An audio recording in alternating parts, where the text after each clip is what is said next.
Maria Santos had always been different from other children in her small village in the mountains of Peru.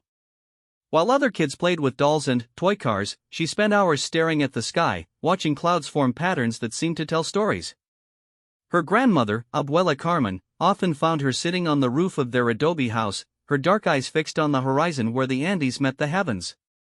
"That girl sees things," the villagers would whisper behind cupped hands at the market. "She talks to the air like someone's listening." Maria's parents, Jorge and Isabella, worried about their daughter's strange behavior. At 7 years old, she would wake up screaming about flying creatures with scales that gleamed like emeralds in moonlight. She drew pictures of women with wings sprouting from their backs, soaring through clouds that looked more real than anything a child should be able to imagine. Dr. Ramirez, the only doctor in their village, examined Maria multiple times. He found nothing wrong with her physically, but he noticed something unusual about her eyes. They seemed to reflect light differently than normal eyes, almost as if they held tiny mirrors inside them. "She has what we call enhanced perception," he told her parents during one visit. "Some children are born with abilities that science doesn't fully understand yet. Keep her safe, and don't let anyone convince you she's sick." The trouble started when Maria turned 8.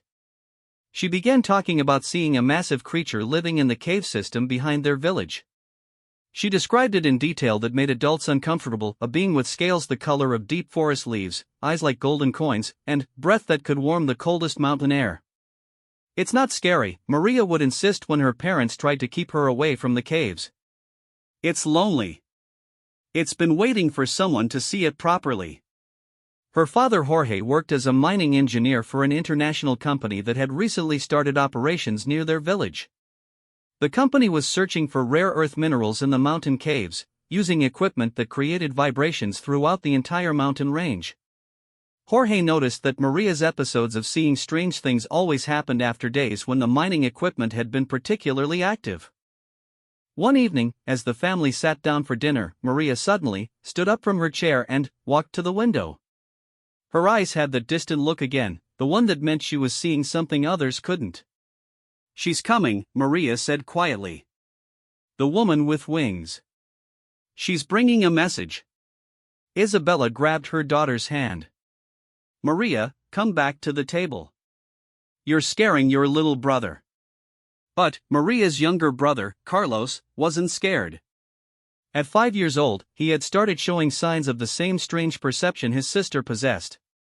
He walked to the window and stood next to Maria, both children staring out at the darkening sky.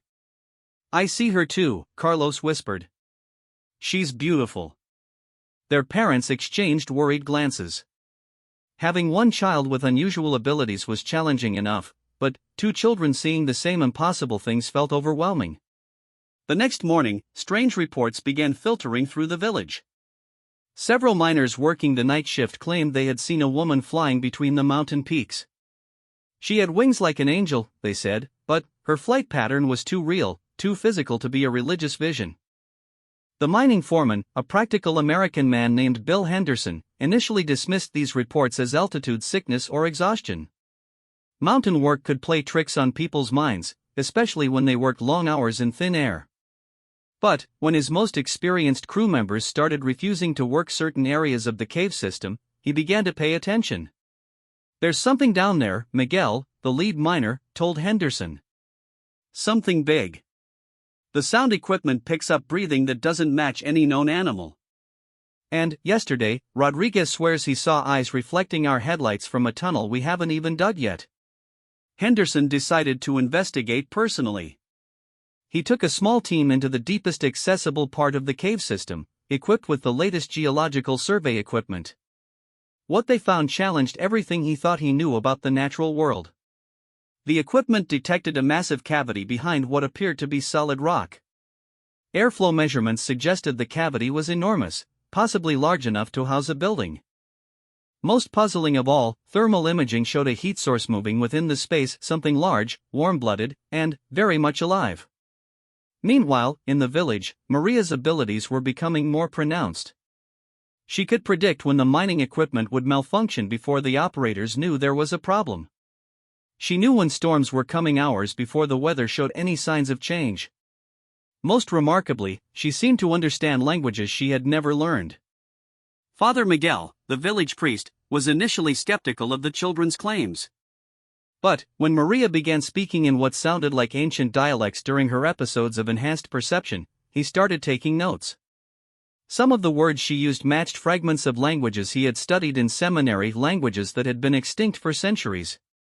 The child speaks in tongues, he told Jorge and Isabella during a meeting at the church. But, these aren't random sounds. They're structured communications. Someone or something is teaching her these words. The situation escalated when Maria announced that the dragon wanted to meet with the adults.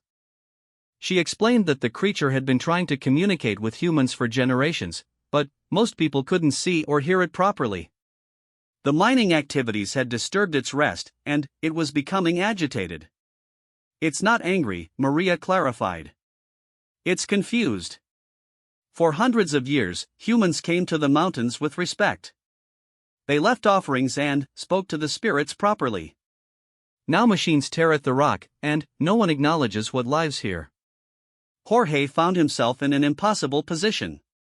As a mining engineer, he understood the geological processes that the equipment measured. There was definitely something unusual in the cave system, something that didn't fit standard explanations. But, as a father, he was terrified of exposing his daughter to whatever was causing these phenomena. The winged woman appeared again 3 days later, but, this time, other people in the village saw her too.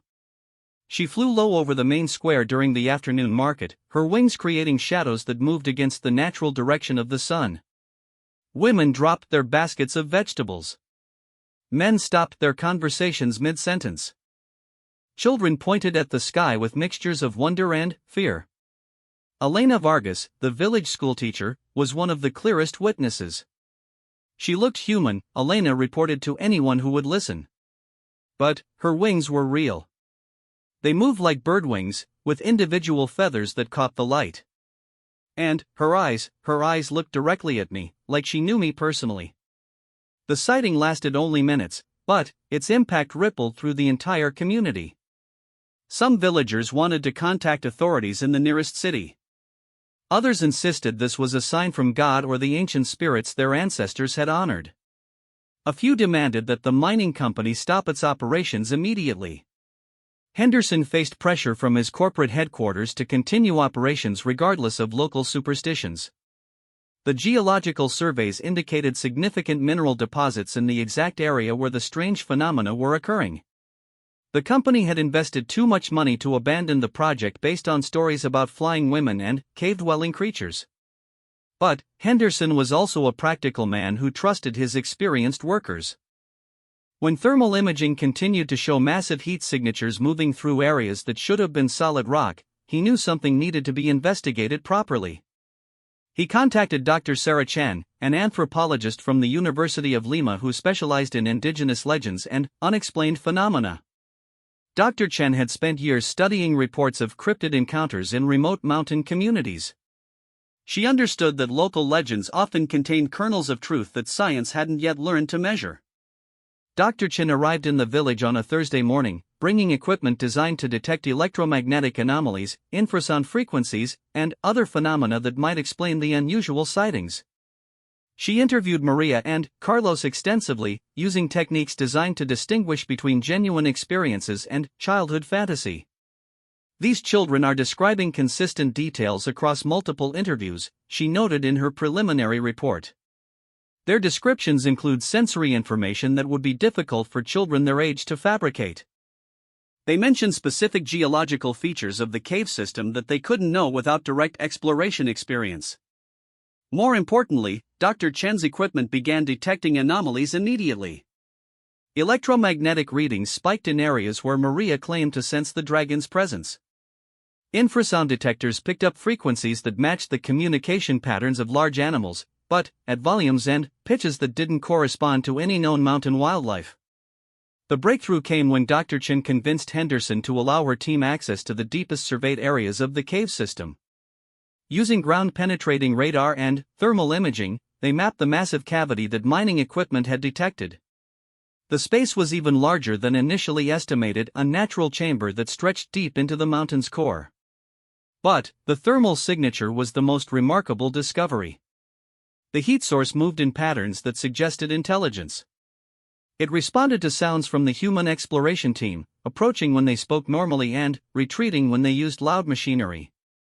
Most significantly, the thermal readings matched the body heat signature of a creature approximately 30 feet in length. "We're not dealing with a legend," Dr. Chen wrote in her field notes. "We're dealing with a biological entity that has adapted to live in deep cave systems. The question isn't whether it exists, the question is how it's managed to remain hidden for so long." Meanwhile, Maria's connection with both the dragon and the winged woman was growing stronger. She began experiencing what she called shared dreams, visions that felt more real than her normal sleeping patterns. In these dreams, she saw the history of the mountain region through the eyes of the creatures she had been sensing. She learned that the dragon had lived in the cave system for centuries, possibly much longer. It was not the fierce, destructive creature of European fairy tales, but a guardian of the mountain's natural balance. The caves provided perfect conditions for its hibernation-like rest cycles, and the mineral deposits in the rock supplied nutrients it needed for survival. The winged woman was something different entirely. Maria sensed that she was not permanently bound to the mountain region, but traveled between various locations where the boundary between the physical and spiritual worlds grew thin. She served as a messenger and protector, watching over places where ancient powers still influenced the modern world. "They're connected," Maria explained to Dr. Chen during one of their interviews. "The dragon guards the mountain's body, and the woman guards its spirit. They work together to keep the balance right." Dr. Chen found Maria's explanations remarkably sophisticated for a child her age. The concepts she described matched advanced ecological and spiritual frameworks that usually required years of study to understand. Yet Maria spoke about these ideas as if they were simple, obvious truths. The situation became urgent when Henderson's corporate headquarters announced plans to accelerate mining operations. They wanted to use more aggressive extraction methods that would involve controlled explosions in the deeper cave areas. The timeline called for blasting to begin within 2 weeks. "If they explode those caves," Maria told her parents with unusual intensity, "everything will change. The dragon won't be able to rest properly, and the woman won't be able to find her way back. The mountain itself will become sick." Jorge realized he faced an impossible choice. His job with the mining company provided the only steady income for his family. If he opposed the company's plans, they would likely fire him and possibly blacklist him from other mining positions. But if Maria was right about the consequences of the planned blasting, the entire community could face unknown dangers. Dr. Chen worked frantically to document enough evidence to justify halting the mining operations.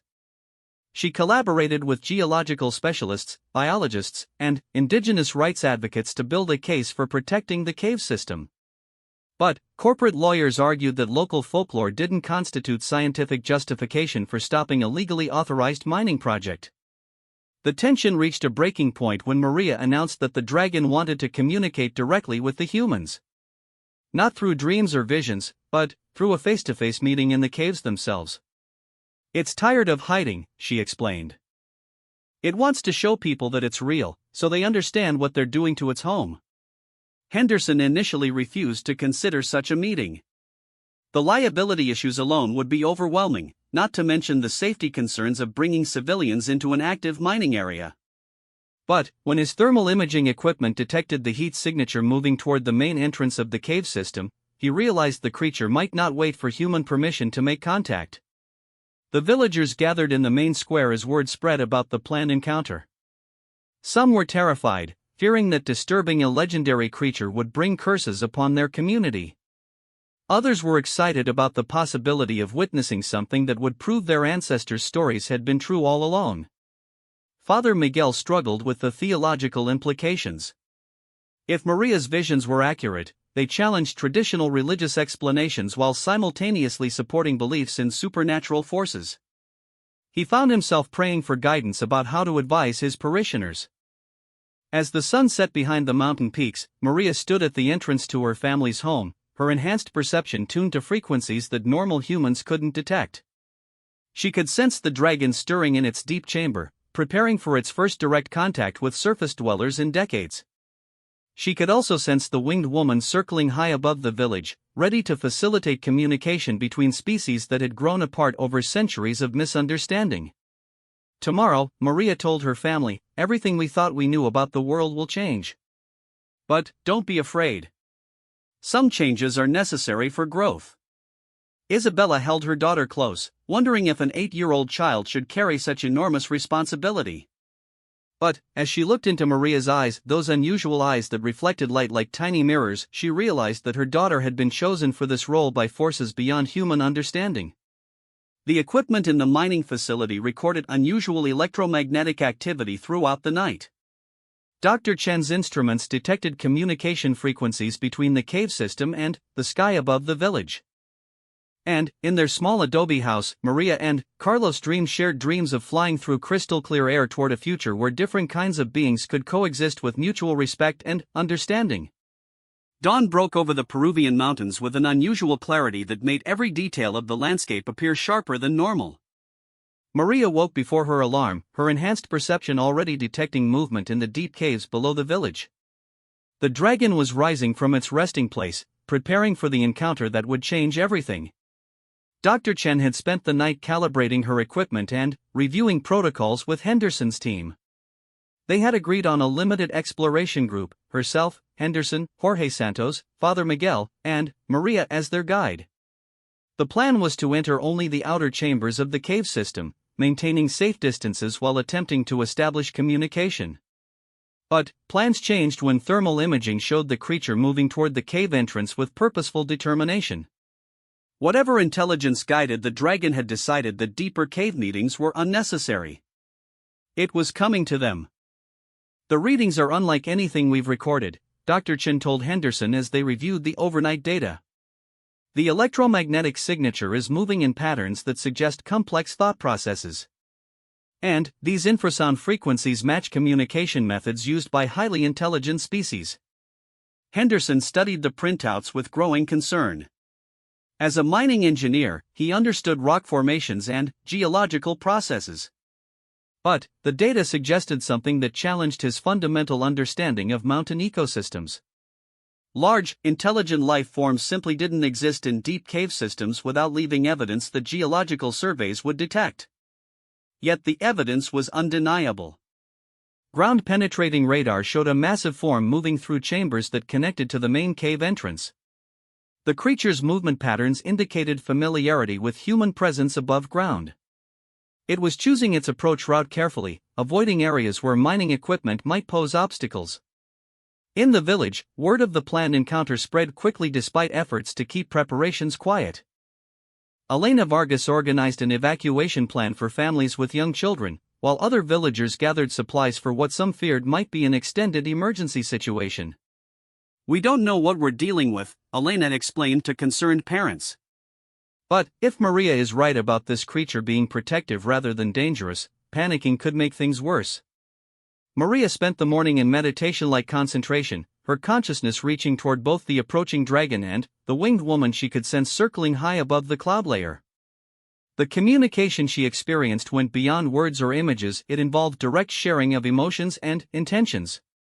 She learned that the dragon species had once lived openly alongside human communities in the mountain regions.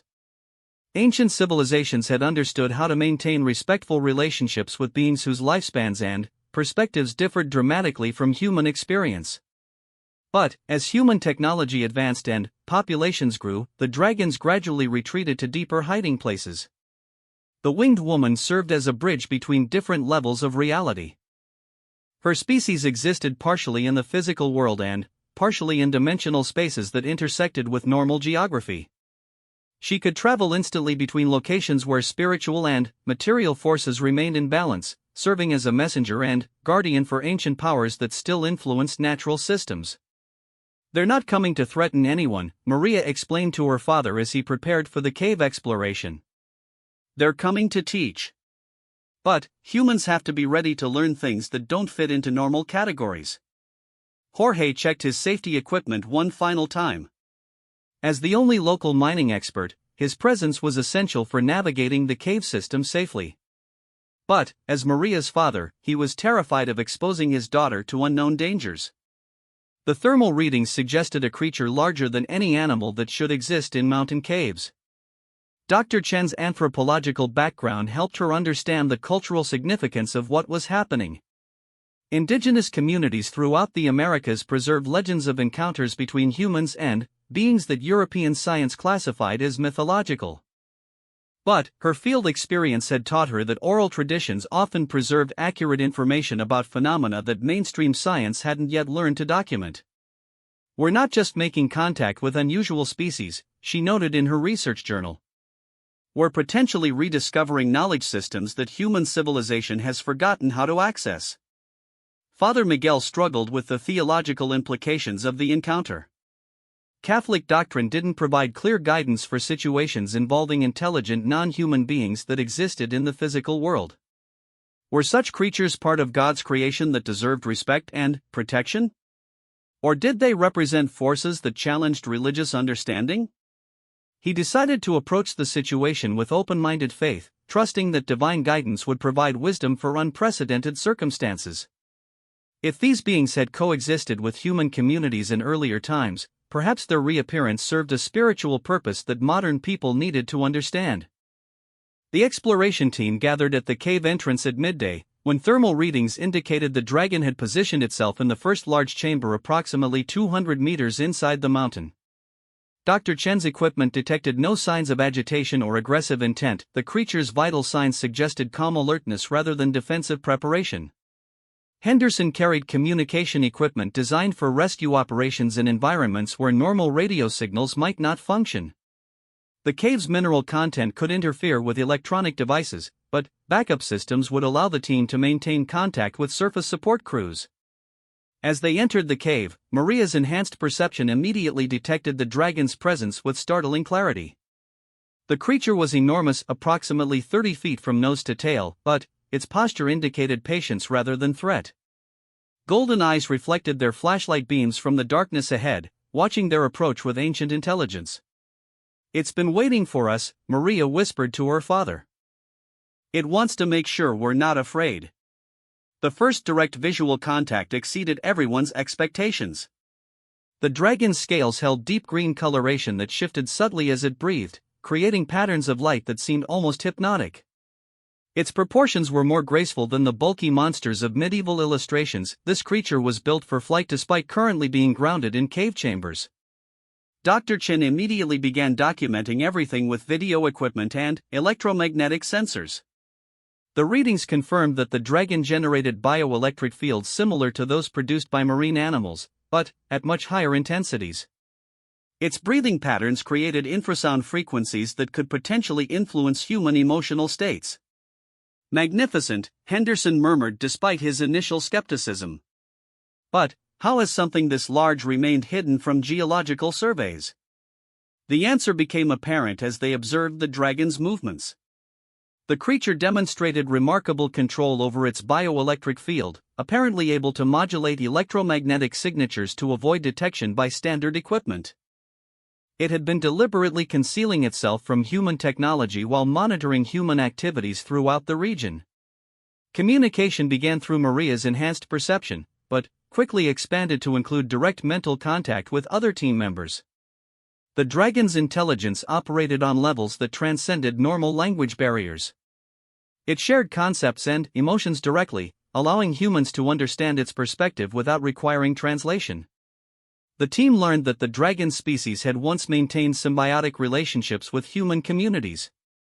Dragons provided protection from natural disasters and helped maintain ecological balance, while humans offered companionship and assistance with problems that required smaller-scale manipulation of physical objects.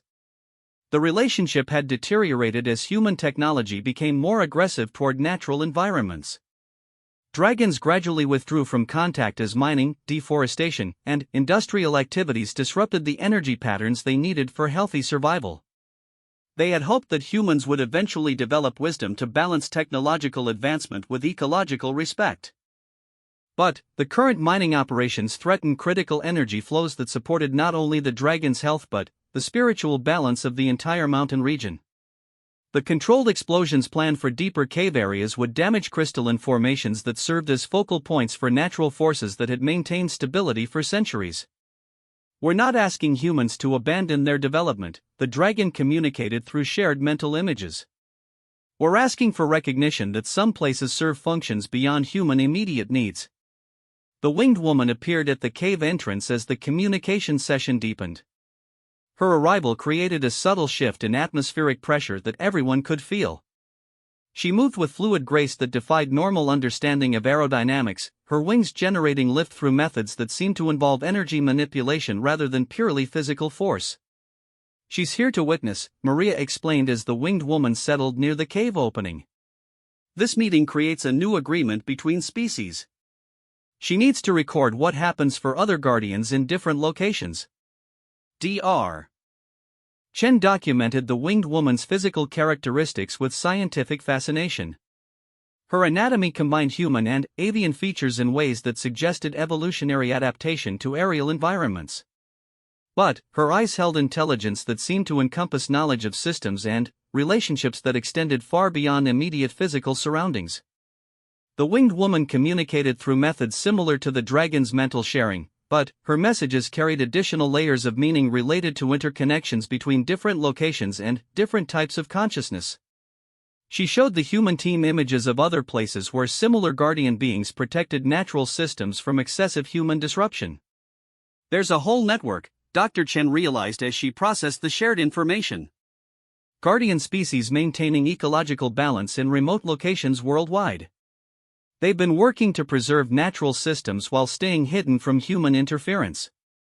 The implications overwhelmed Henderson's practical mindset. If guardian beings existed throughout remote wilderness areas, then industrial development projects could unknowingly disrupt systems that maintained regional and global stability.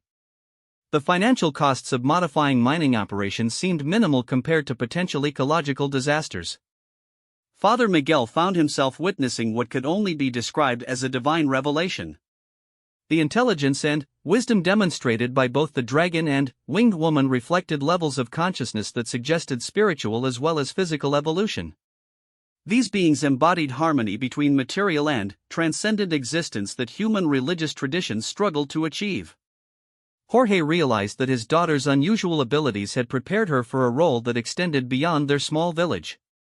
Maria's enhanced perception allowed her to serve as a bridge between human and guardian consciousness, facilitating communication that could prevent conflicts between technological development and natural preservation. As the afternoon progressed, the team learned more about the complex systems that guardian beings maintained. They managed energy flows that influenced weather patterns, geological stability, and biological diversity across vast regions. Their work required deep understanding of how physical and spiritual forces interacted within natural ecosystems. The mining operations threatened these systems not through malicious intent, but through ignorance of how industrial activities affected subtle energy patterns. The plant explosions would disrupt crystalline formations that served as focal points for forces that maintained stability throughout the entire mountain range. "The solution requires cooperation, not conflict," the dragon explained through shared mental imagery. "Humans can continue their development while learning to work with natural systems rather than against them." The winged woman showed them techniques that ancient human civilizations had used to extract minerals without disrupting spiritual energy patterns. These methods required different approaches that modern mining engineering hadn't considered, but they could potentially achieve similar results while maintaining ecological balance. Henderson found himself facing a decision that could define his entire career. His corporate headquarters expected continued progress on the mining project according to established timelines. But the evidence he was witnessing suggested that proceeding with plant explosions could trigger consequences that extended far beyond local environmental concerns. "I need to contact my supervisors," he told the team. "But documenting this encounter will require cooperation from everyone. We're dealing with discoveries that could change how humans understand their relationship with natural systems." Dr. Chen recognized that she was witnessing phenomena that could revolutionize multiple scientific fields. But she also understood that premature public disclosure could endanger both the guardian beings and the communities that depended on their protection. The situation required careful management to achieve positive outcomes for all involved parties. As evening approached, the dragon began preparing to return to its deeper chambers. The day's communication had established foundation understanding, but developing practical cooperation would require ongoing dialogue between human and guardian communities. The winged woman prepared for departure as well, but not before sharing final images that showed potential futures based on different human choices. In some visions, cooperation between species created sustainable development that enhanced rather than depleted natural systems. In others, continued ignorance led to ecological disasters that harmed both human and guardian communities. "Tomorrow we begin real work," Maria told her father as they prepared to leave the cave. Today was introduction. Now comes learning how to live together properly. Jorge looked back at the dragon's golden eyes one final time, understanding that his daughter had guided them all toward discoveries that would reshape their understanding of humanity's place in a world far more complex and interconnected than he had ever imagined. The team emerged from the cave carrying knowledge that felt both overwhelming and essential. They had made contact with intelligences that offered partnership in creating sustainable relationships between human development and natural preservation. But translating this understanding into practical action would require wisdom, courage, and cooperation from communities that weren't yet prepared for such revelations. As stars appeared in the clear mountain sky, the winged woman soared toward horizons that stretched beyond normal geography, carrying news of the day's encounter to guardian networks that span continents. The dragon settled into meditation within crystal chambers that hummed with energies humans were only beginning to recognize. And, in the village below, families gathered around fires to share stories about the day when their children's unusual visions proved to be doorways into a larger, more wondrous reality than anyone had dared to believe possible. 3 months after the initial contact, the mountain community had transformed in ways that extended far beyond what anyone could have anticipated. The encounter with the dragon and winged woman had triggered a series of changes that rippled through local, national, and international circles as news of the discovery spread through carefully managed channels. Henderson had faced the most difficult decision of his professional career. After documenting the evidence from the cave encounter, he had contacted his corporate headquarters with a recommendation to suspend all explosive mining activities in the deeper cave systems. The recommendation had been met with skepticism, demands for additional evidence, and, ultimately, threats to his employment if he didn't return operations to normal scheduling. But Henderson had also contacted Dr. Chen's academic network, which included researchers specializing in environmental protection and indigenous rights advocacy. Within weeks, a coalition of universities, conservation organizations, and international monitoring groups had descended on the region to investigate the claims of guardian species protecting critical ecological systems. The presence of multiple research teams created pressure that the mining corporation couldn't ignore. Media attention focused on the potential discovery of new intelligent species, while environmental lawyers prepared legal challenges that could halt mining operations indefinitely. The company faced a choice between risking massive publicity problems or cooperating with scientific investigation of the phenomena. Dr. Chen had spent those 3 months documenting everything with meticulous scientific rigor. Her findings challenged multiple academic disciplines while providing evidence that couldn't be dismissed as local folklore or measurement errors. The electromagnetic signatures, thermal imaging data, and video documentation created a compelling case for recognition of previously unknown intelligent species. More importantly, her research revealed the sophisticated systems that guardian beings use to maintain ecological balance across vast regions. The crystalline formations in the cave systems served as focal points for energy patterns that influenced weather, geological stability, and biological diversity throughout the entire Andean mountain range. "We're dealing with planetary engineering on a scale that human science is only beginning to understand," Dr. Chen explained during a presentation to the International Committee for Environmental Protection. These beings have been maintaining systems that support life throughout South America for potentially thousands of years. Maria's role had evolved from translator to ambassador between human and guardian communities. Her enhanced perception continued developing, allowing her to communicate with guardian beings across increasing distances and facilitate understanding of complex concepts that bridged scientific and spiritual perspectives.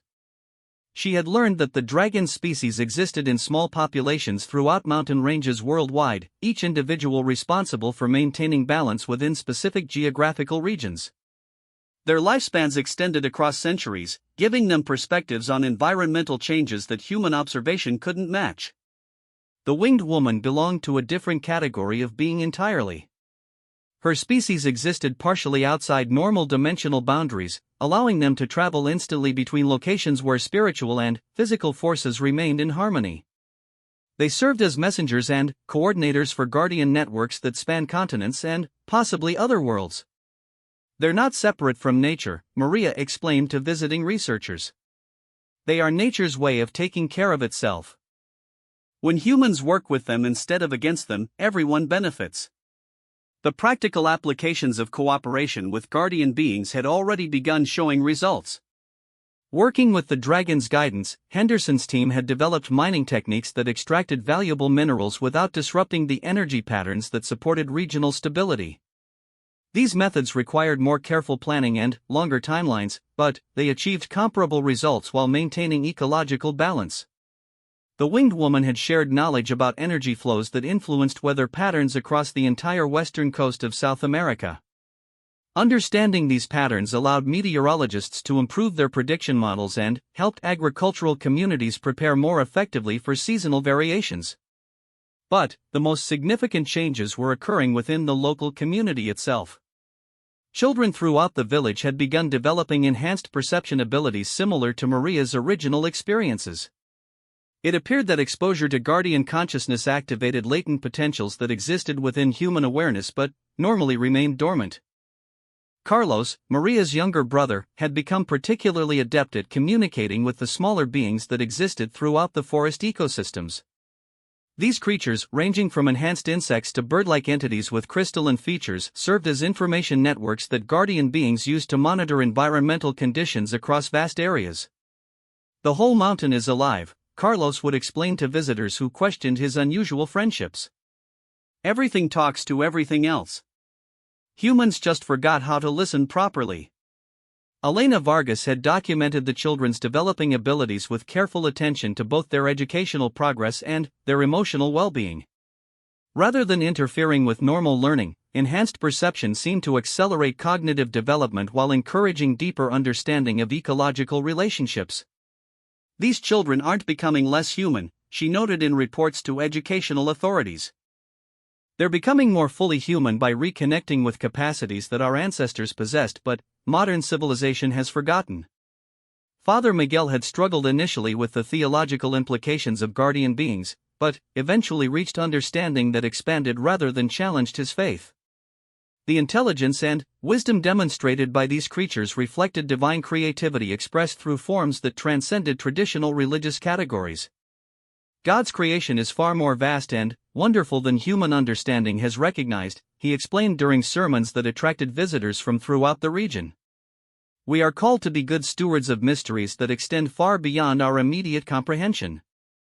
The international attention had brought both opportunities and challenges to the community. Scientific researchers provided funding for improved infrastructure and educational programs, but media coverage also attracted tourists and curiosity seekers who sometimes disrupted the careful balance that guardian beings required for comfortable interaction with humans. The dragon had retreated to deeper chambers during periods of excessive human activity, emerging only when smaller groups approached with respectful intentions. The winged woman appeared less frequently, though her presence could still be sensed by those with developing enhanced perception. "Too much excitement makes them uncomfortable," Maria explained to researchers who wanted to document more dramatic encounters. "They're not performing animals. They're teachers who share knowledge with students who are ready to learn responsibly." Henderson had eventually been promoted within his company to head a new division focused on sustainable extraction techniques that incorporated understanding of natural energy systems. The methods developed through cooperation with guardian beings had attracted interest from mining operations worldwide, creating potential for widespread application of ecological balance principles. But the promotion had also brought pressure to expand guardian cooperation programs more rapidly than the beings themselves felt comfortable supporting. Corporate executives wanted to maximize returns on their investment in sustainable technologies, while guardian beings prioritized long-term stability over short-term economic gains. Dr. Chen found herself serving as mediator between human commercial interests and guardian preservation priorities. Her research had documented the benefits of cooperation, but she also recognized the dangers of treating guardian beings as resources to be managed rather than partners to be respected. The relationship only works if humans approach it with genuine humility, she emphasized during corporate presentations. These beings have been maintaining planetary systems longer than human civilization has existed. We're the students in this relationship, not the teachers. The success of the initial cooperation had inspired similar investigations in other locations worldwide. Reports of unusual phenomena in remote wilderness areas were being re-evaluated through the lens of potential guardian species presence. Research teams were documenting energy patterns and electromagnetic signatures that suggested widespread networks of intelligent beings working to maintain ecological balance. But each location presented unique challenges and different types of guardian species with varying communication methods and cultural approaches. The lessons learned in Peru provided foundation understanding, but couldn't be applied universally without adaptation to local conditions and relationships. Maria had begun traveling to other research sites, serving as consultant for teams attempting to establish contact with guardian beings in different environments. Her enhanced perception allowed her to detect guardian presence and facilitate initial communication even when species differed significantly from the dragon and winged woman she had first encountered. Every place is different, she noted in journals that documented her experiences across multiple continents. But the basic principles remain the same. Respect, patience, and willingness to learn from perspectives that extend beyond human experience. The program had also attracted opposition from groups that viewed guardian being recognition as threat to human dominance over natural resources. Some religious organizations condemned cooperation with non-human intelligences as spiritual corruption, while certain political movements characterized environmental protection efforts as obstacles to economic development. These opposition forces had attempted to discredit research findings through media campaigns that portrayed guardian beings as hoaxes or delusions. But the accumulated scientific evidence made such dismissals increasingly difficult to maintain, especially as practical applications of guardian cooperation continued demonstrating measurable benefits. The most significant opposition came from corporations whose extraction methods would require expensive modifications to accommodate guardian being concerns. Legal challenges attempted to prevent recognition of guardian rights that could restrict industrial activities in wilderness areas worldwide. The real issue is control, Henderson observed during strategy meetings with conservation lawyers. Some people can't accept that humans aren't the only intelligent species with legitimate claims to environmental stewardship. Jorge had been elected to represent the local community in regional government meetings where policies regarding guardian being recognition were being developed. His practical experience with both mining operations and guardian cooperation gave him unique perspective on balancing human development needs with environmental protection requirements. The policy discussions revealed complex legal and philosophical questions about rights, sovereignty, and interspecies relationships that existing governmental frameworks weren't designed to address. Creating new legal categories for guardian being protection required fundamental reconsideration of how human societies understood their relationship with natural systems. As the one-year anniversary of initial contact approached, the community prepared for a celebration that would honor the transformation their lives had undergone. The event would also serve as demonstration of the positive outcomes possible when human and guardian communities worked together with mutual respect and understanding. The dragon had agreed to make a public appearance during the celebration, its first emergence from the cave system since the initial media attention had died down. The winged woman would also attend, bringing greetings from guardian networks across multiple continents and possibly other dimensional spaces. But the celebration would be more than symbolic recognition of interspecies cooperation. It would mark the beginning of expanded programs that could demonstrate sustainable development models for application worldwide. The techniques developed through guardian cooperation had proven their effectiveness on local scales and were ready for broader implementation. Maria, now 9 years old but carrying wisdom that seemed to span decades, had become the unofficial ambassador for a new model of human relationship with planetary systems. Her enhanced perception continued developing, allowing her to communicate with guardian beings across vast distances and facilitate understanding between species with dramatically different perspectives on time, space, and consciousness. This is just the beginning, she told visitors who came to learn about Guardian cooperation programs. When humans remember how to live as part of nature instead of separate from it, everything becomes possible that we can't even imagine yet. The mountain village had become a pilgrimage destination for people seeking understanding of how human communities could evolve beyond the destructive patterns that threatened planetary stability. But it had also remained a home where families raised children with feet in both worlds, the practical reality of human society and the expanded consciousness that guardian relationships made possible. As evening fell over the Andes on the anniversary of that first cave encounter, the dragon emerged from its chambers to rest beneath stars that seemed unusually bright. The winged woman soared through crystalline air that carried messages between earth and sky, forest and ocean, past and future. And, throughout the village, children with eyes that reflected light like tiny mirrors dreamed shared dreams of flying through endless spaces where different kinds of consciousness danced together in harmony that human language could never fully describe but human hearts could learn to feel with growing wonder and gratitude. The story continued expanding beyond any ending, rippling outward through networks of consciousness that spanned worlds and dimensions, carrying the simple truth that cooperation created possibilities that no species could achieve alone.